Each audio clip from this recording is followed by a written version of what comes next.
Joining me is TDP MP M. Sri Bharat. Yesterday, Jagan Mohan Reddy spoke to India Today exclusively, and he made some, very grave allegations against the TDP regime, saying that in the 45 days itself, 31 of the YSRCP members have been killed. Arson attacks have become very common. How do you respond to these allegations? See, firstly, I'd like to start off by saying please name those 31 people because I don't think they have those names.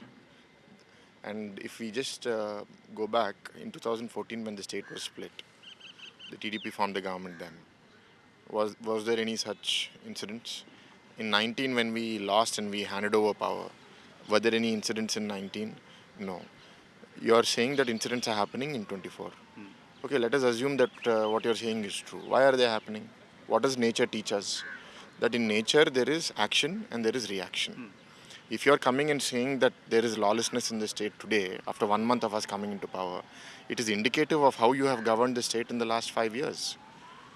If you see the data, there's about 300 BCs, about 200 SCs, 200 STs, about 2,000 women, about 80 TDP activists. And we have a list that we are going to publish very soon about them. So in total, over 3,000 plus murders have happened. 2,000 cases have been put on TDP cadre. 2,000 cases have been put on Janasena cadre. Couple of hundred cases have been put on BJP cadre. They put our current chief minister, our leader, in jail for 52 days.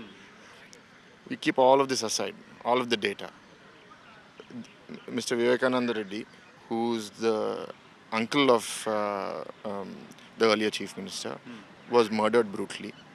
The channel and the TV newspaper that was owned by then chief minister reported that it was a heart attack when he was brutally hacked.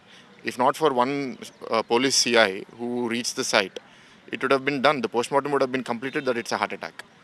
Once it has come out and the daughter of the murdered Vivekananda Reddy ji came out and said, I suspect my own family. And then things started unraveling. The sitting MP of Kadapa was alleged to have murdered the uncle. The entire government machinery was working to protect that one MP, including chief minister and everybody else, and they spoke publicly. Okay. So it's so unfortunate that you can't protect your own family members when you're in government. But you're commenting about what's happening after you lose power. Right. But are you suggesting this is reaction to what happened in the past 5 years? Because including that CBN, your party chief as well as now Chief Minister of Andhra Pradesh was arrested by the earlier regime. So is it action, reaction? That's what you're suggesting? Yeah, the action reaction that I'm suggesting is lawlessness. When there is lawlessness, when crime goes up in 2020, 2021, if you see the number of cases that were filed in the state of Andhra Pradesh, they were about 40-50% higher than in the previous regime. So crime has gone up significantly, lawlessness has gone up significantly. They attacked, there were statements made yesterday that during the earlier regime it was extremely nice, very peaceful. Yes. Our main party office in the state of Andhra Pradesh for Telugu Desam party was vandalized brutally. The people in the party were hit with sticks on their head. We have video visuals of this. For 3 years after that, they have not filed a single FIR. And every leader of the YSRCP has come out and said that when they say something wrong and our people get angry, things like this happen. Okay. What does that mean? Right. But you know what is happening right now is that former CM Jagan Mohan Reddy was in Delhi, and the India bloc leaders were on the stage, looking at those visuals and thinking that Andhra Pradesh has gone into a phase of political violence, political vengeance, and those visuals are actually raising question mark on your own law and order, your governance model right now. Yeah, see, that is the reaction that I'm talking about.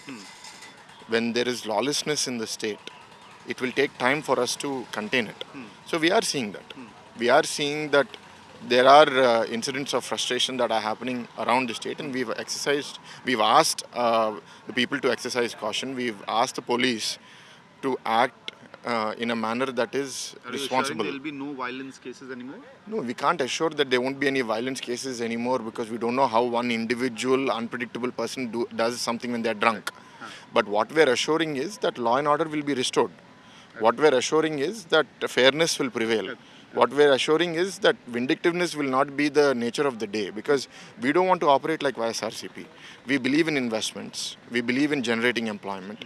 We believe in building brand Andhra. We don't believe in hypocrisy. Another white paper has been tabled in Andhra Pradesh in regards to the liquor policy that was amended during Jagan Mohan Reddy's regime, and your government is now claiming in Andhra Pradesh that it's nearly rupees 18 to 19,000 crore rupees scam irregularities that you're suggesting at.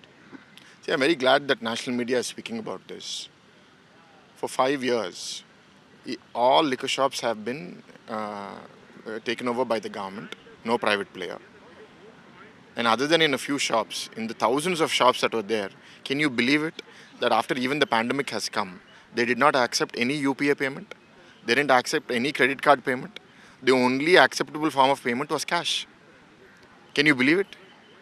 And they've said they'll ban alcohol. In 2019, when we left office, the excise revenue for the state was about 6,000-7,000 crores. It has increased to 12, 15, 20,000 crores. On what basis?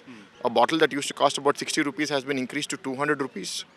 The money that is being paid in cash, there is no account for whether the bottles being sold are accounted for in the excise department or not. We are estimating that the loss to the exchequer is over 20,000 crores. And there's a lot of details that are coming out, because even the distilleries have been taken over by members of the earlier ruling party. So end-to-end supply chain was taken over by the government.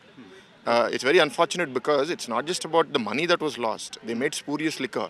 We've had a lot of deaths on the accounts of spurious liquor, damage to liver, and people losing their household wealth.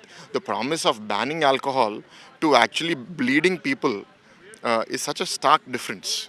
So you're suggesting at CID, ED investigation? No, it's very necessary for us to bring out the truth. The difference is the way you approach it. There is an approach of witch hunting, which is you don't care about the facts. You just want to put somebody in jail. Like you put our leader in jail without evidence. And at the end, if you see the bail in which the High Court has said, there is no single prima facie evidence on which you seem to have justified the arrest of the leader. We're not going to do that. We're not going to do witch hunting. But facts have to come out. And that's why let CBI investigate, let ED investigate, let the truth come out. Okay. One final question. Ever since Andhra Pradesh and Bihar has gotten that budget bonanza, the India Alliance is raising question marks on the union budget, saying that this is discriminatory budget. While you might give special package to any state that it is needed, why are you discriminating against India Alliance states? So I've already participated in a few debates in your channel, in some other channels. See, we've seen Andhra Pradesh's journey in the last 10 years. I've won from Andhra Pradesh. This is the first time I've won as a parliament member. My contextual awareness of what's happening in other India Alliance ruled states will grow over time. Yeah. But vicariously, while I'm new to politics as a parliamentarian, because I've come from a family of parliamentarians, I've seen how things happen, and I've seen politics from 2004. And in different debates, there have been times where other states have been named and funds have been given to other states. I've never felt bad when money goes to some other state. All I feel is, if something that my state genuinely needs, please help me in that. And I don't have to be named for that. I need to get the access to funds. So as far as Andhra is concerned, we went in the NDA elections together. And it was a part of our election promise that we will do justice to Amravati, we'll do justice to Polavaram. 5 years, the YSRCP has ignored them completely and tried to destroy them. The Honorable Prime Minister, the Honorable Home Minister, all came in the part of the campaign and said that as soon as we win, we are going to deliver on these promises. And I think they've delivered on those promises. So we are grateful for that. You deserved it. It's not any political bias on the part of the government. No, not just that. I would say that, Andhra was a very prosperous state in the past. We always are confident and proud of standing on our own feet. For every rupee that we give, we used to get back only 45 paisa, which means we are a net contributor to the country. But today we're in a state where we're not able to pay salaries. 2 days ago, our Chief Minister in the House of Assembly said we are not in a position to declare our budget because we don't even know where all the losses are. So in such a state, a performing state, if it doesn't come back onto its feet, and if it becomes a debt trap, it's going to drain the country and pull it back. Right? The country wants to grow. It needs strong states. And Andhra can be a very strong state. So it's this short-term support of a few years, 3-4 years, bring us back on track, and we will deliver for the country, not just for the state. Thanks a lot for speaking to us. With video journalist Raja Kumar, this is Amit Bhardwaj reporting for India Today from Delhi.